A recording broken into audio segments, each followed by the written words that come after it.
Assalamualaikum warahmatullahi wabarakatuh. Nama saya Muhammad Fadil Ridho, NIM 2019 04 30103 dari kelas G. Pada kesempatan kali ini saya akan menjelaskan tentang LPS atau Lembaga Penjamin Simpanan. Yang pertama ada pengertian LPS. Pengertian LPS atau Lembaga Penjamin Simpanan adalah suatu lembaga independen yang berfungsi menjamin simpanan nasabah perbankan di Indonesia. Penjaminan simpanan nasabah yang dilakukan LPS bersifat terbatas namun dapat mencakup sebanyak-banyaknya nasabah. Setiap bank yang menjalankan usaha di Indonesia wajib menjadi peserta LPS dan bayar premi penjaminan. Yang kedua ada dasar hukum. Dasar hukum LPS dibentuk oleh pemerintah Indonesia melalui Undang-Undang Nomor 24 Tahun 2004 tentang Lembaga Penjamin Simpanan. Di dalam undang-undang ini ditetapkan penjaminan simpanan nasabah bank yang diharapkan dapat memelihara kepercayaan masyarakat terhadap industri perbankan dan dapat meminimum resiko yang membebani APBN atau resiko yang menimbulkan moral hazard. Undang-undang ini mulai berlaku efektif 12 bulan sejak diundang-undangkannya, sehingga pendirian dan operasional LPS dimulai pada 22 September 2005. Di sini juga ada latar belakang dibentuknya LPS. Latar belakang dibentuknya LPS salah satunya karena terjadinya krisis moneter dan perbankan tahun 1998 dan likuidasi 16 bank yang mengakibatkan menurunnya tingkat kepercayaan masyarakat pada sistem perbankan. Kedua adalah pemerintah mengeluarkan kebijakan memberikan jaminan atau seluruh kewajiban pembayaran bank termasuk simpanan masyarakat atau yang disebut dengan blanket guarantee. Blanket guarantee dapat menumbuhkan kembali kepercayaan masyarakat terhadap industri perbankan.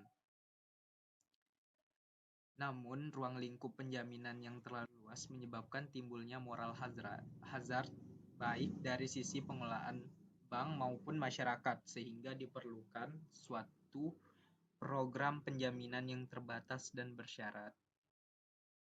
Dan juga ruang lingkup penjaminan yang terlalu luas sehingga perlu digantikan dengan sistem penjaminan yang terbatas, yaitu seperti LPS. Di sini juga ada fungsi LPS. Yang pertama, menjamin simpanan nasabah bank. Yang kedua, melakukan penyelesaian atau penanganan bank yang tidak berhasil disehatkan atau bank gagal. Tugas LPS. Yang pertama, tugas LPS adalah membuat serta menetapkan kebijakan pelaksanaan penjaminan simpanan. Yang kedua, membuat dan menetapkan kebijakan sebagai upaya aktif memelihara stabilitas sistem perbankan. Yang ketiga, membuat, menetapkan, serta melaksanakan kebijakan penyelesaian bank gagal yang tidak berdampak sistemik. Dan yang terakhir, melakukan penanganan terhadap bank gagal yang berdampak sistemik. LPS juga mempunyai wewenang. Nah, wewenang Lembaga Penjaminan Simpanan atau LPS, yaitu yang pertama menetapkan dan memungut premi penjaminan, yang kedua menetapkan dan memungut kontribusi pada saat bank pertama kali menjadi peserta, yang ketiga melakukan pengelolaan kekayaan dan kewajiban LPS, yang keempat mendapatkan data simpanan nasabah, data kesehatan bank, laporan keuangan bank, dan laporan hasil pemeriksaan bank, sepanjang tidak melanggar kerahasiaan bank. Yang kelima, menunjukkan, mengusahakan, atau menugaskan pihak lain untuk bertindak bagi kepentingan atas nama LPS untuk melaksanakan sebagai tugas tertentu. Yang keenam, melakukan penyuluhan kepada bank dan masyarakat tentang penjaminan simpanan. Dan yang terakhir, menjatuhkan sanksi administratif. Di sini juga ada sumber pendanaan LPS. Sumber pendanaan LPS ada 4. Yang pertama, modal awal yang merupakan kekayaan negara yang dipisahkan sebesar 4 triliun. Yang kedua, ada kontribusi kepesertaan yang dibayarkan pada saat bank pertama kali menjadi peserta. Yang ketiga, premi penjaminan yang dibayarkan bank setiap semester. Dan yang terakhir, hasil investasi cadangan penjaminan. Penjaminan, benar, penjaminan. Cara pembayaran klaim nasabah pada LPS ada 3 langkah. Yang pertama, LPS menentukan simpanan nasabah yang layak bayar.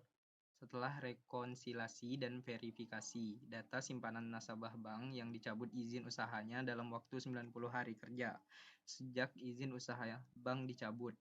Yang kedua, LPS mulai membayar simpanan yang layak bayar selambat-lambatnya 5 hari kerja sejak verifikasi dimulai.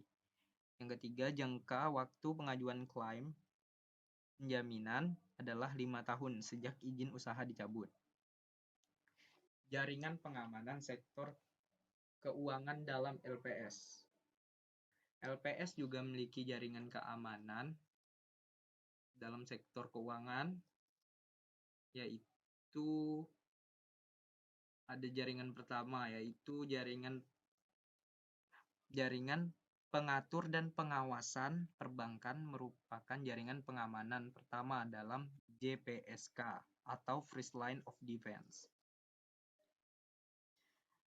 Adanya pengawasan yang ketat dan efektif diharapkan dapat mengidentifikasi masalah perbankan secara dini sehingga dapat diambil langkah antisipasi terhadap setiap risiko yang berpotensi mengganggu stabilitas sistem perbankan.